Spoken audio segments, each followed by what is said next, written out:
Everyone. Good morning, everyone. Happy to see you. Thanks for coming along to our webinar today. I suppose a few people that I've spoken to, they're saying, well, massive profits. How come we don't know about this? How can you do that? So I intend today to be able to show you how to do that. Excuse me, I've got a very itchy throat. Hopefully not the flu coming on. And the good thing about it is you don't have to make massive changes to get those results. So small changes in the 7 key areas that we're going to go through will certainly help you in that area. Whoops, better go the right way. So the wise words for the session: if you want something you've never had, you must be willing to do something you've never done. Thomas Jefferson. How very true. Okay, so today's agenda, just so you know, look, it'll only run probably for about 35 to 40 minutes, then we can have questions. Yeah, please note down those questions and we'll go through them at the end. So the agenda is firstly choosing to change, getting from A to B, your roadmap, quick discussion on what your dashboard should look like, and then we'll go into the 7 ways to grow your business. And the good thing is we've got a worked example, which I'll show you, and it will prove to you that you will get massive results if you do follow these steps that we're talking about. Okay, well, let's get into it. So choosing to change, and also I won't get you to participate too much throughout the session, but there are a couple of spots where I'm going to ask you questions. The first one is in this one. So we've all been through COVID. We know what our businesses look like pre-COVID. What are the changes that you've noticed in your business since COVID and now? So if you could just put in your chat box some of the things that have affected your business, either not necessarily because of COVID obviously, but also the economic situation that we're in today. If you can just put some of those in there. And Chantel, if you can just read them out as we get them.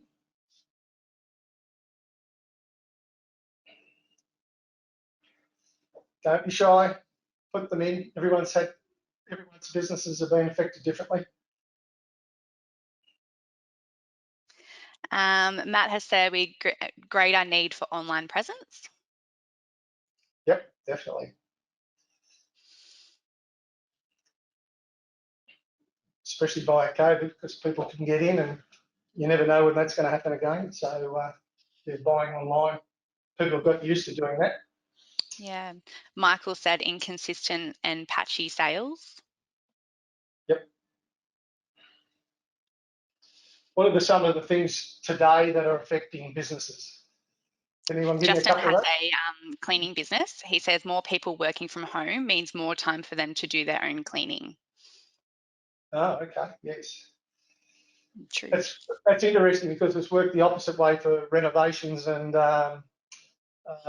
extra type of work outside, you know, getting the bathroom redone or things like that. They've noticed things, so then they've gone and got organised people to do it. Yet the cleaning, they've decided to clean it themselves. So yeah, very interesting. Okay.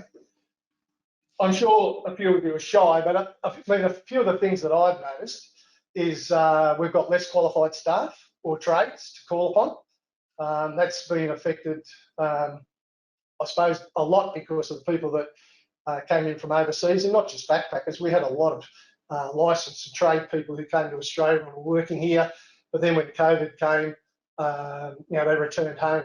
Either we got rid of them, which was disappointing, and a few of them now aren't wanting to come back. But yeah, definitely a lot. Wage pressures. So because there's not enough people, there's pressure now on wages to find people. And Rod also said rising cost in raw materials and rising labour costs and labour shortage. 100%. Yep. Thanks, Rod. I knew what would come out. My next one was an increase in material costs, so that's been enormous. And actually talking to Matt as well previously, freight costs. So not only getting materials, getting them from overseas or wherever they're coming from, but then getting them to you, the freight costs have gone through the roof. I saw someone from IGA say that a container used to cost $1,500 coming from overseas, now it was $11,000. So yeah, 100% right, Rod.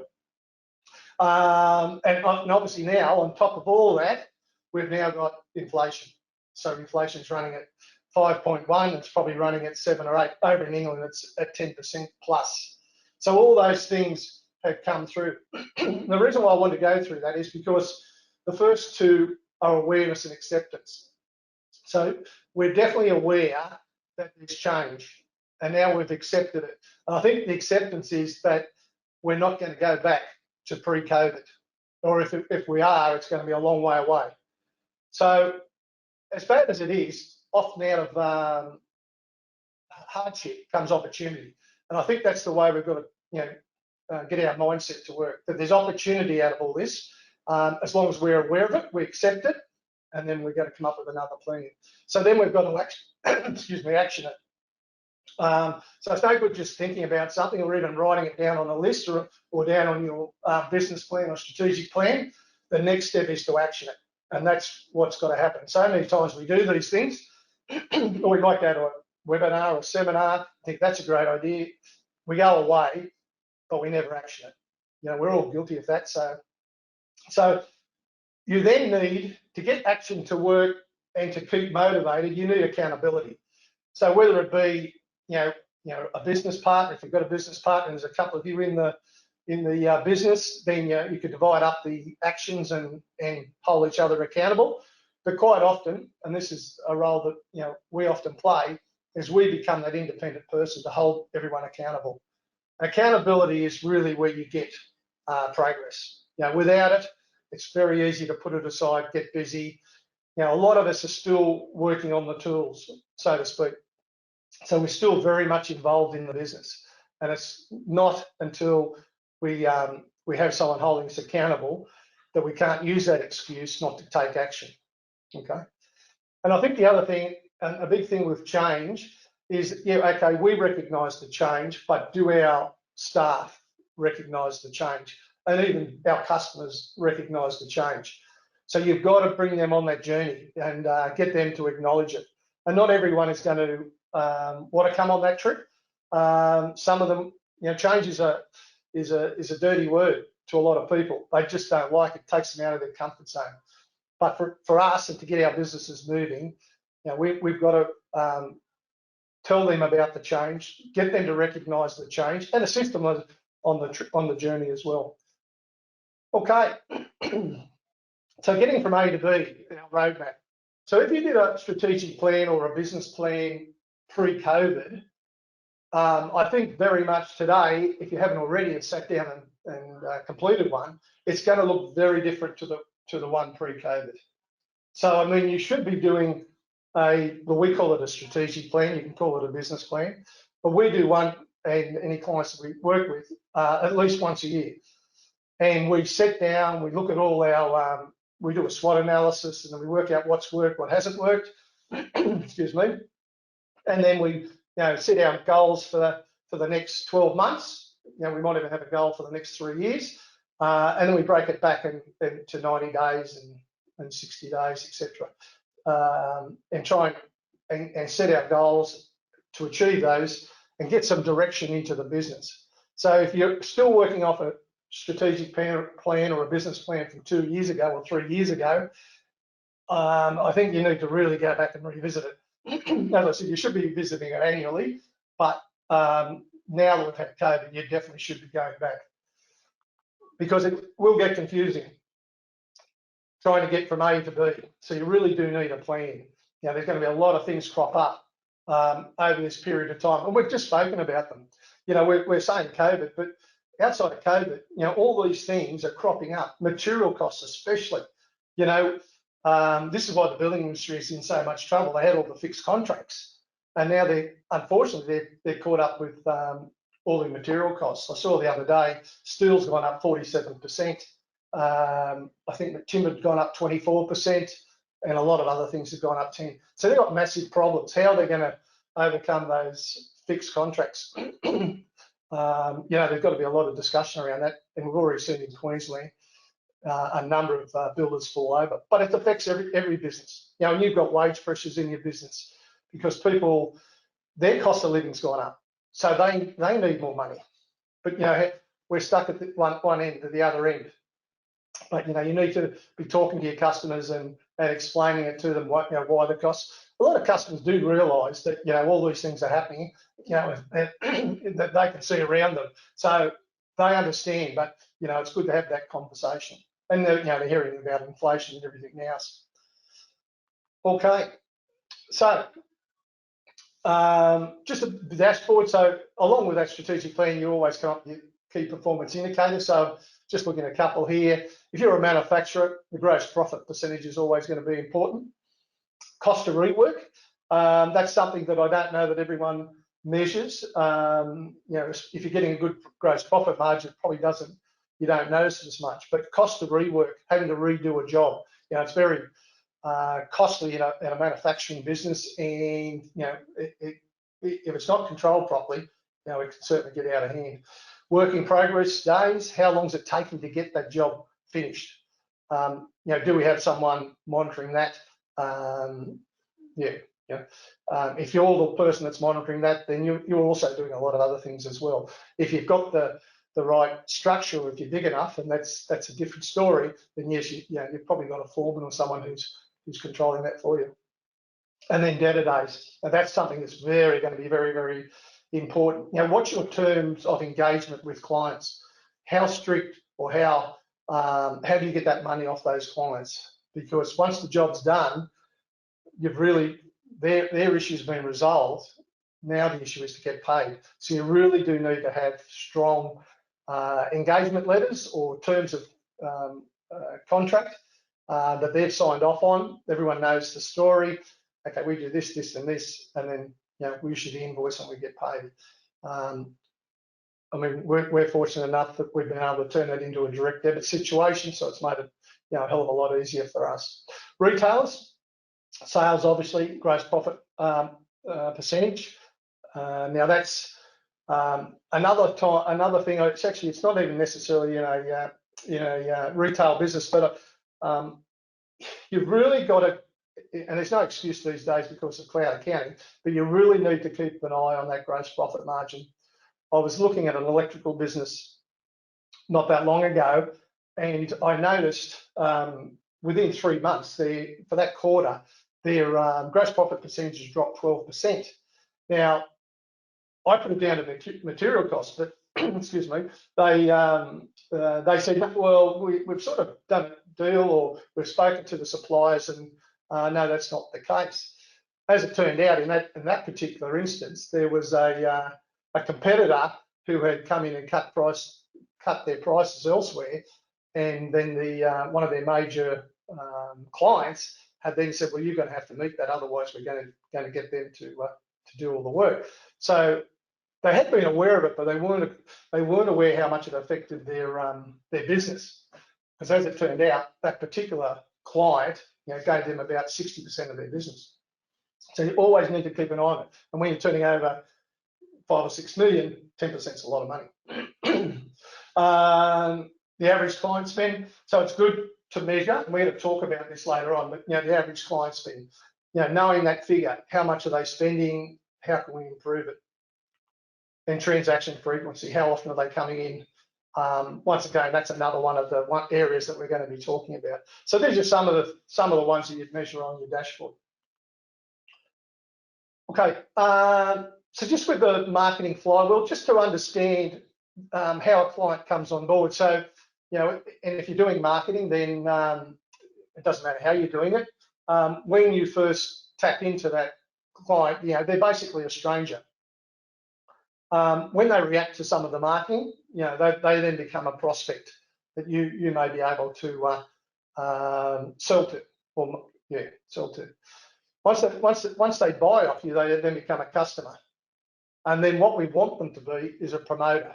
So if we look after them and we make their experience very easy and very good, and the products we give and the services, then they're going to be promoters. So they will be a big part of our marketing strategy. So the first thing we do is attract. Now that can, as I said, that can be via marketing. There could be other ways that we're doing it as well. And we'll talk a bit about that later on.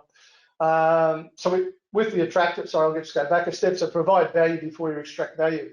So a lot of things that I see, and we've learned the lesson too with marketing.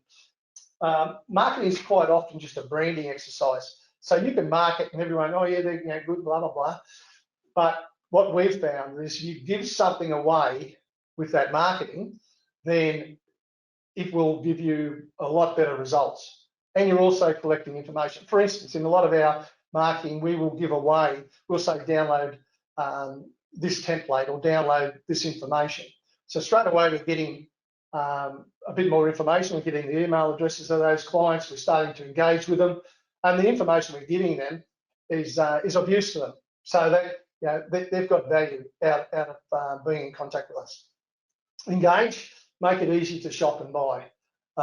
So once you've got them interested, the next step has to be made easy as well. If it's going to be difficult, you're going to lose them. Okay, and then like customer success is your success. So as I was saying, if you can delight your customer, then they will promote you elsewhere.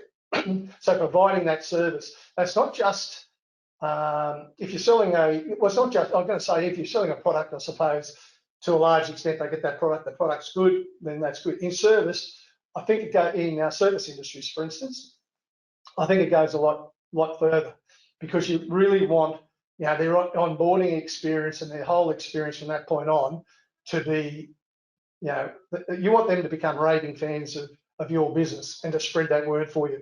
So it's having that onboarding process and that follow-up is key. So you need to really think about that side of it. Okay, we're into it. The 7 ways to grow your business. So number 1, increase customer retention rate. So most people would know that it's 6 times easier to keep a customer that you've got than to get a new one via marketing and sales and etc. So looking after that customer is extremely important. And we all become very busy in our businesses, and we're always looking for those new customers, etc. And we can tend to slide off a little bit on looking after the customers that we have. So you really do need that engagement. There's, doesn't matter what business you're in. If you're in a service business, it can be, newsletters. It can be like we do, for instance, with webinars and things. But it can also be picking up the phone and just talking to them and asking them, how you're going? I haven't seen you for a while. Is there anything we can help you with? And if you've got sales teams, to me that would be crucial, that they would be keeping in contact with their customers. And you never know, out of that then becomes more likely a sale. Okay, number 2. So we need to generate more leads. So in this particular instance, obviously we know we've got to generate more leads, and marketing is probably a big thing for that. What are some of the things, I'll get you to participate here a little bit again. What are some of the things that you can be doing in your business? And if you say marketing, then what type of marketing you're doing?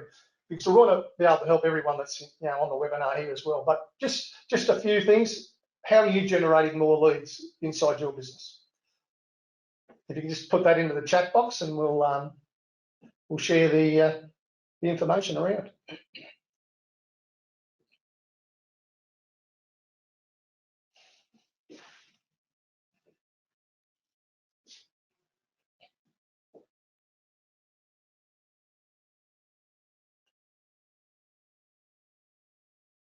So we have some sports club sponsorship. Yep. We send out weekly specials offers. Social media posts of completed projects. Yes, definitely. Mm-hmm.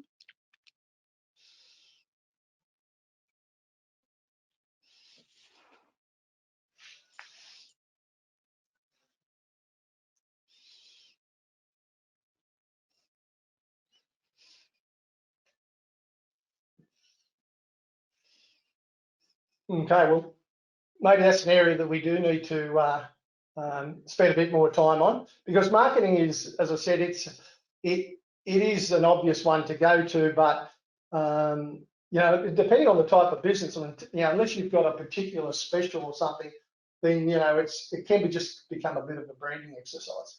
I mean, for us, it's having referral partners. So other people that are in financial services, not necessarily obviously accountants, but financial planners, mortgage brokers, insurance brokers. They're all potential referrers to us. So they can generate more leads for us. Yes, we have a couple more as well. Yep. So building up target client groups by industry or functional needs, engage in discussion on forums and give advice, and tailoring content accordingly. Yeah, all good. And that leads into if you're in a trade industry, participating in whether it be a trade show or even advertising in a trade book. But yeah, anything where you can get in front of the potential people who are going to be customers of yours. So you need to work out what problem are we solving, what value can we add to the particular client. So that's all got to go into your marketing side of things and think about that side of it. As we spoke about previously, make it easier to buy and service those clients after you've got them. We will actually provide a handout after or later this morning with some ideas. There's a stack of ideas that you can use to generate more leads, and we'll actually give you strategies on every particular way of growing your business, or 5 ways, which I'll explain a little bit later. Okay, increase your conversion rate. Now,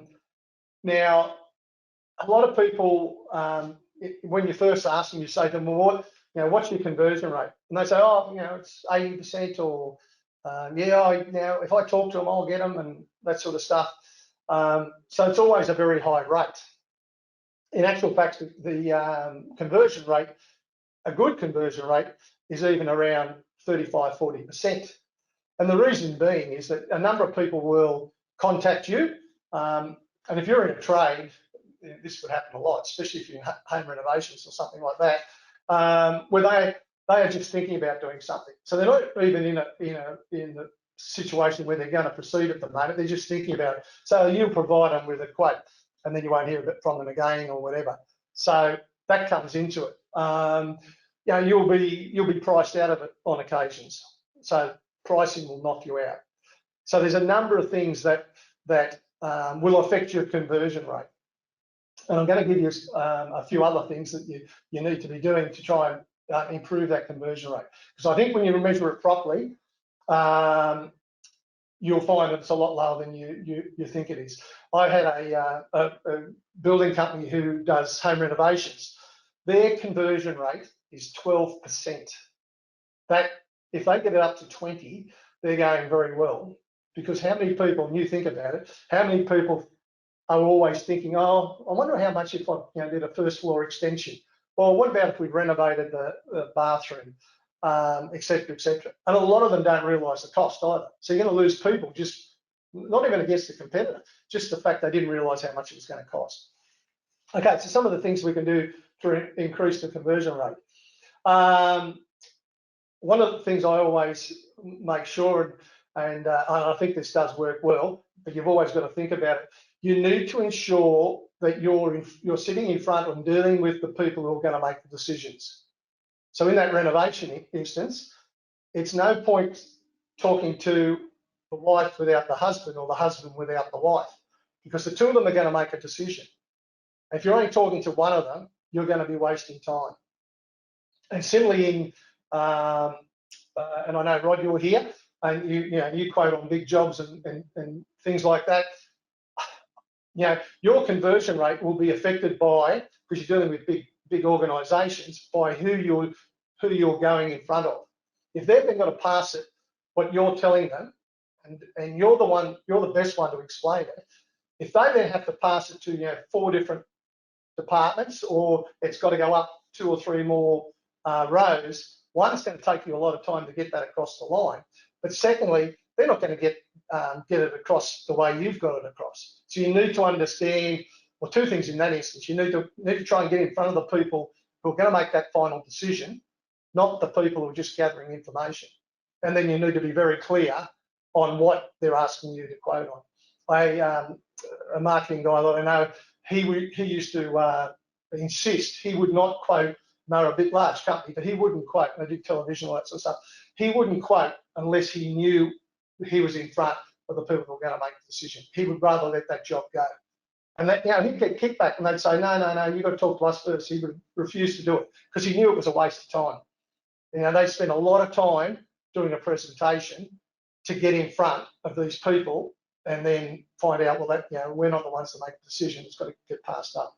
So ensure that you're in front of the people who are going to make the decision.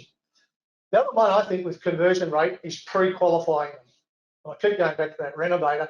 One of the things we did, we had a pre-qualifying questionnaire.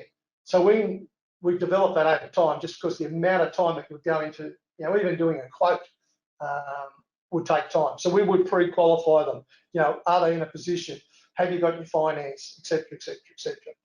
And we even do it ourselves in our business, in the accounting side.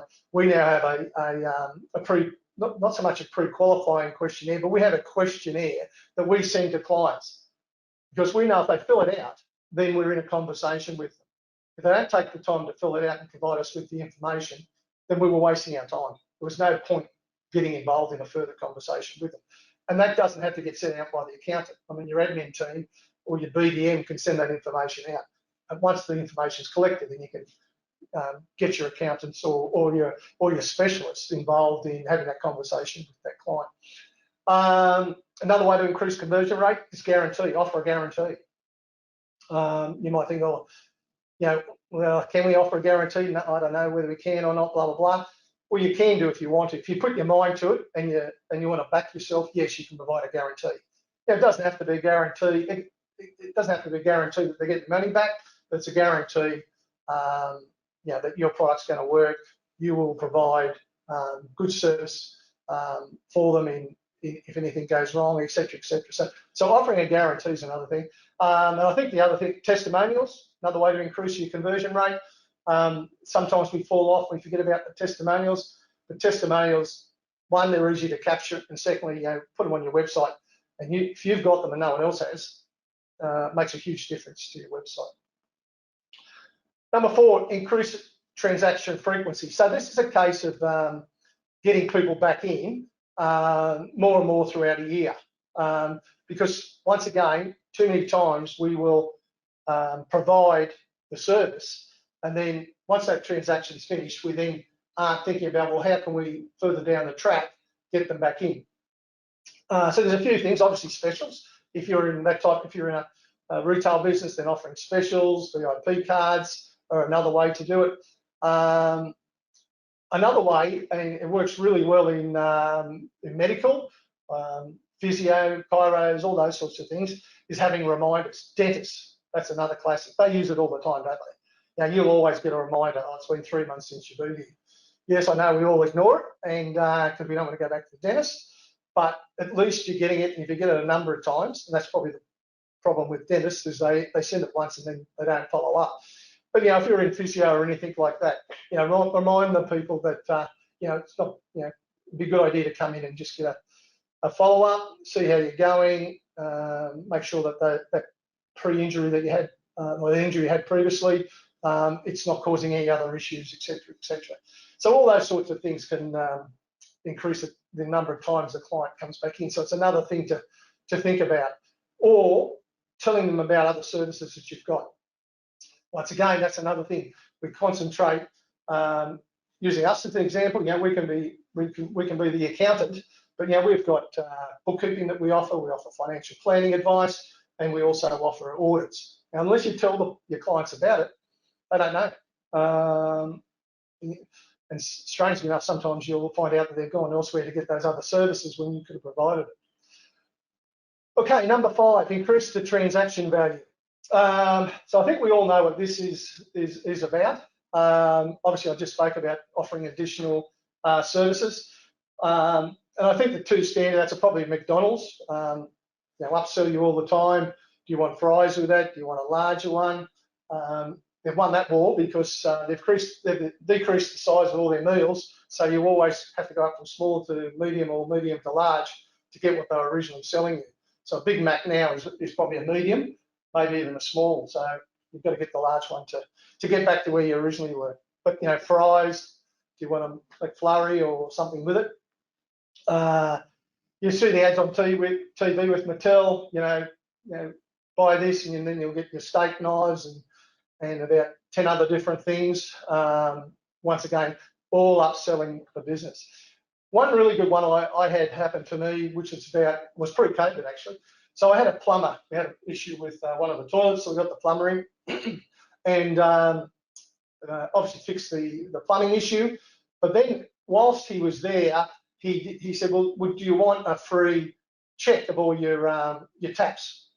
So to see whether there's any that are leaking, how long before they'll need their what's the name's replaced, until I'm not a tradie, their washers replaced.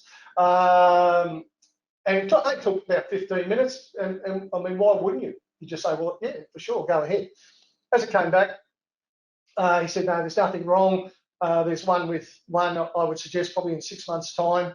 It's going to need replacing, and gave us a few other hints about some other stuff we might consider. So something very easy, but that was going to, it could have, if we had a leaking tap, which how many people just ignore leaking taps, it could have got them extra value, and I'm sure it does. And not only, okay, he didn't get another transaction there, but yes, he's going to get more frequency of transactions because people are going to get him back because of the service. It must be a big thing in the plumbing industry because I've never seen another guy do the same thing through Facebook and things like that. So it's a great idea. So if you can apply that idea to your own business, then that's a way of increasing the transaction value. I mean, the other thing you need to be thinking about is increasing prices. Now, I say that, and I'm saying that in a period now where sometimes you're going to have to increase your prices because of material costs, labour costs, transport costs, etc., etc. But quite often I'll go into a business and I will ask them, one of the first things I ask them, because it's an easy win for me, when was the last time you increased your prices? They don't have a system for doing it. It could be 2 years ago, 3 years, 4 years ago. It's not on their radar. They don't think about it. But you should be trying, because when you've always got some sort of inflation, whether it's 1%, 2%, 5%, there's always increases that you need to be passed on. Now, you may not pass it on every 6 months, you might be every 12 months, but at a minimum, you should be increasing your prices every 12 months. Otherwise, what's going to happen, it happens in a lot of cases, instead of increasing it 2% or 2.5, when they get around to doing it, they're going to have to increase it 10%. So always think about that side of it as well. Number 6, same thing again, reduce cost of sales and variable costs. We get so fixated on the top, making the sale, that we don't, and we're so busy, and everyone's so busy in the business, we forget to look at these cost of sales and the variable costs.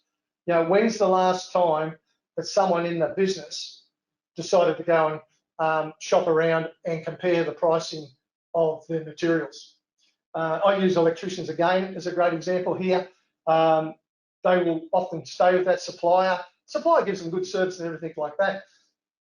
And that's all good. And 100% that's what you need to be doing if you're the supplier. But are they looking after the customer? Are they passing on any sales? Or are they pointing out where they could be saving money? So it's not until the owner starts looking at the costs and looking at other places and what he could buy them for, and all of a sudden he goes, oh, hang on a second, I'm paying way over here. So it's something you need to be looking at. Yes, as I said, the supplier's good, he does all those things, and if it's only a minimal difference, you're not going to change. And you always come back and give them the right of reply to be able to say, well, look, I can go here and get it. But there's always plenty of margin, and I can tell you in electrical material, there's big margin. And that conversation will quite often result in a substantial reduction in things. Reduce overheads. Following on from number 6, it's the same thing. Reducing the overheads. When's the last time you looked at your telephone costs, your printing and stationery, etc., etc.? To me, it's the same as once again, guilty. Who looks at their medical, what they're paying in HCF or NIB or whatever. You tend to put it aside and forget all about it, and you never look at it. It increases. So it's not until you sit down and realise, well, hang on a sec, one, I don't need all these services that I'm paying for, but also, I could probably get this cheaper elsewhere. So, I think a lot of people are starting to do that now. But we just get so many things happening in our lives. We forget to look at the obvious places where we could save money. So looking at your overheads on a regular basis is another one. Okay, so how much difference do we have to make to all these points that I've pointed out to you to make a substantial difference in the business? You'll be surprised. I'm going to give you this work example.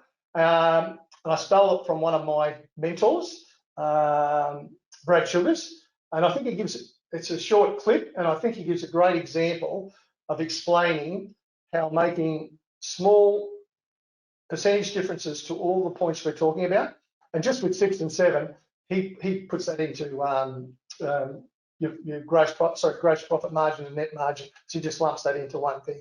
But those things are going to affect your gross profit margin and your net profit margin, number 6 and 7. So he just lumps them together. The 5 ways, how to multiply the bottom line profits of your business. Now, there's only really 5 ways to grow a business. Leads times conversion equals number of customers. Now, what are your leads? The potential customers, the ones that contacted you. Your conversion rate, now that's the percentage of those leads that you turn into actual customers, the ones that purchased from you. Now, you multiply the number of customers by the number of transactions, that's your repeat business, and your average sale. That gives you your total sales, your revenues. Multiply that by margins, and you get the take-home profits. The 5 ways. See, people ask me about 3 things: customers, revenues, and profits. I put them up here in red. Why? The most important? No. The least important. See, they're the results of the other 5 items. The most important items you can work on are your number of leads, your conversion rate, your repeat business or number of transactions, your average sale, and your margins. Let's put some numbers in to make it make sense. Let's imagine in your little business you had 4,000 potential customers last year. You sold to 1 in 4 of them, or 25%. That means you've got 1,000 customers in your little business. Now, let's pretend that on average they came back twice a year to buy from you. Some bought 100 times, some bought once and you never saw them again, but the average was twice. And again, average sale. Let's make it 100 just for ease of math's sake. Again, some spent 5, some spent 500. Now, if you look at it, that gives you 200,000 in revenues in this little business. 1,000 times 2 times 100. Let's make it easy and give you 25% margins to give you a take-home profit of 50,000. Now, we're going to work on 5 areas. We're not going to try and double them. We're not going to try and do anything magic. We're only going to improve them by 10%. So 4,000, if you learn everything we teach here at Action Coach, we can get you to 4,400 pretty easy. In fact, you could probably do it by just 1 or 2 of the 80 plus strategies we can teach you. Conversion rate, more than 70 strategies to increase your conversion rate. Add that to the increase in your lead rate, and all of a sudden now at 27.5, 10% better, you're at 1,210 customers. Then we got to work on repeat business strategies. Again, more than 60 of those. In this case, we're only going 10% up, 2 to 2.2. Then we go on to your average sale. Again, we're only looking for 10% improvements in these areas. So 100 becomes 110. So of course, we've increased revenue by 10%. No. It's a 46% increase. See that? $292,820. Then we go to $80,525.50. That's a 61% improvement in your bottom line profits by just working on 5 areas.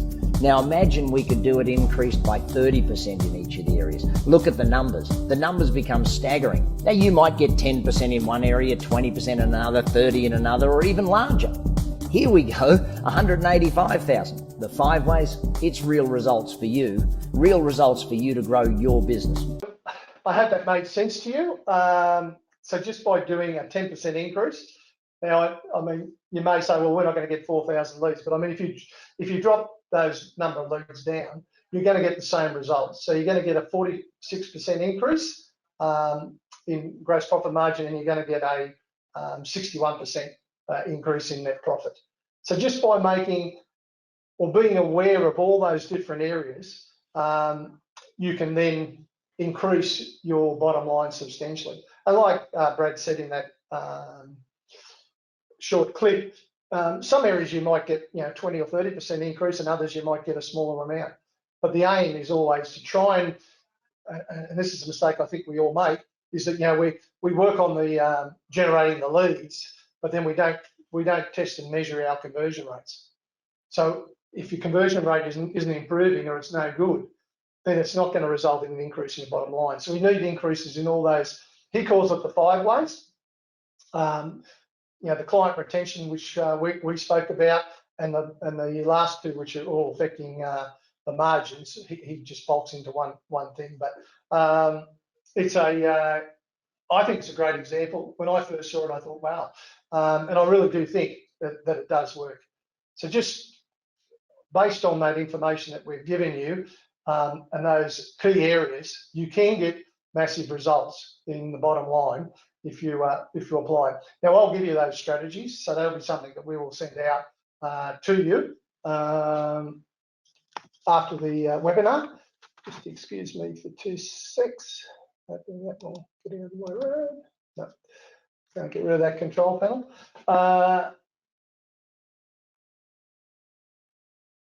Okay, so we're stuck here at the moment. Chantel's going to fix that.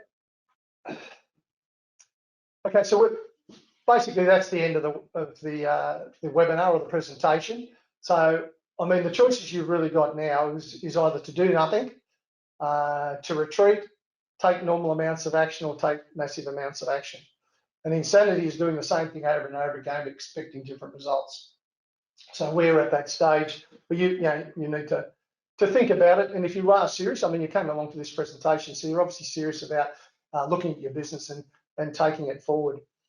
Okay, so how can we help you? Well, we have a couple of methods. We have a strategic planning session. So like I said to you, strategic planning session, business plan, call it what you will.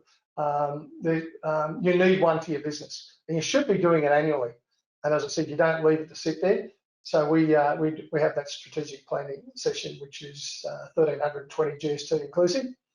The second method, we have fast results program, which is one-on-one coaching. So yes, it's going to get you there quicker. So we have one-to-one coaching. We have 1 hour monthly sessions. We touch base at other points, and it's a follow-on from the strategic planning session too, because once we've got that, what our goals and strategies, we work on the strategies. And, my role is really holding you accountable and making sure you stay on track and providing that mentoring for when we get to areas that we're not sure of. Once again, I've got contacts that can help us in various areas. There's no contract. If I'm not providing value and we're not getting results, then you shouldn't be paying me. So we don't have a contract. We just work until forever, hopefully, because we'll get results and we're going forward. If you're unsure about this and you're not quite sure where you want to go, then we're happy to do a complimentary meeting and just talk about your business, about what you're trying to achieve, and whether we can help you. Sorry, Rick, I'll just jump in there. I just want to quickly launch a poll, if that's okay, just in regards to those services. If you would like us to contact you about any of those, you can just pop it in the poll here and we'll get in contact with you. Great, thanks, Chantel.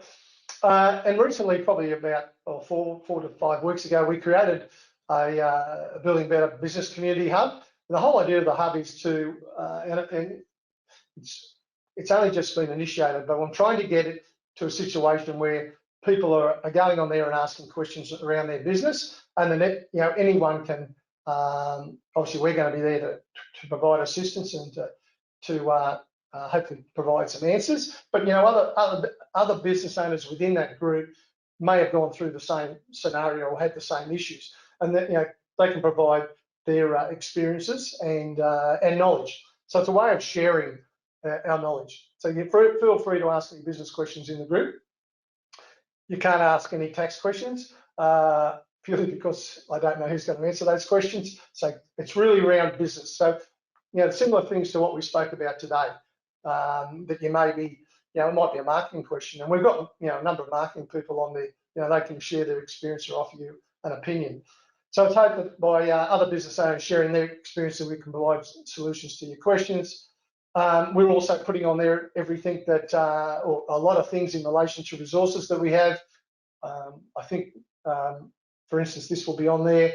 Our previous one we did 3 weeks ago will be on there. So the whole idea is just creating that bit of a community. So coming together is the beginning, working together will lead us to success for all. And Chantal, they can download or copy that QR code or go to the to join that Building Better Business Hub. Okay, any questions that anyone's got at the moment? Feel free to ask.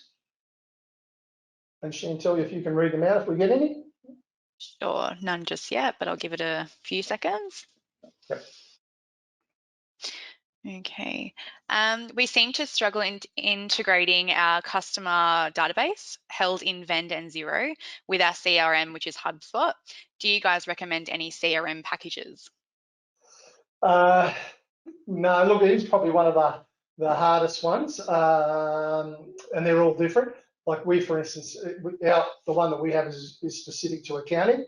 I know that's a good question to throw into that Building Better Business Hub to find out what other people have used or are using and are finding, is there a better integration? But it's certainly, I can't answer it on the spot, but I'll certainly look into it. Yeah, we can definitely get back with you with some options. It really depends on the type of business. There are a lot of options out there. Yep. Just to add to that, Chantal's always looking into those areas. So definitely. And no more questions at this point. Okay, well, feel free to send them through later on if you get them. As I said, we will send through a list of the different strategies that you can use in the ones that Brad says, the 5 ways. And a lot of them are just very common, but I just read through them again. I haven't looked at them for a while, and once again, just gives you a reminder about things that, well, we haven't tried that, should try that. That's applicable to us. So we'll send that through to you. So I hope it was useful to you. I hope you agree you can get massive results. It wasn't an exaggeration. But yeah, no, I enjoyed presenting, and as I said, I hope everyone had got something out of it. And please enjoy the rest of your day and week. Thank you. Parting thoughts: success is neither magical nor mysterious. Success is the natural consequence of consistently applying basic fundamentals. Jim Rohn, I think that's what we've repeated throughout. Great, thank you very much.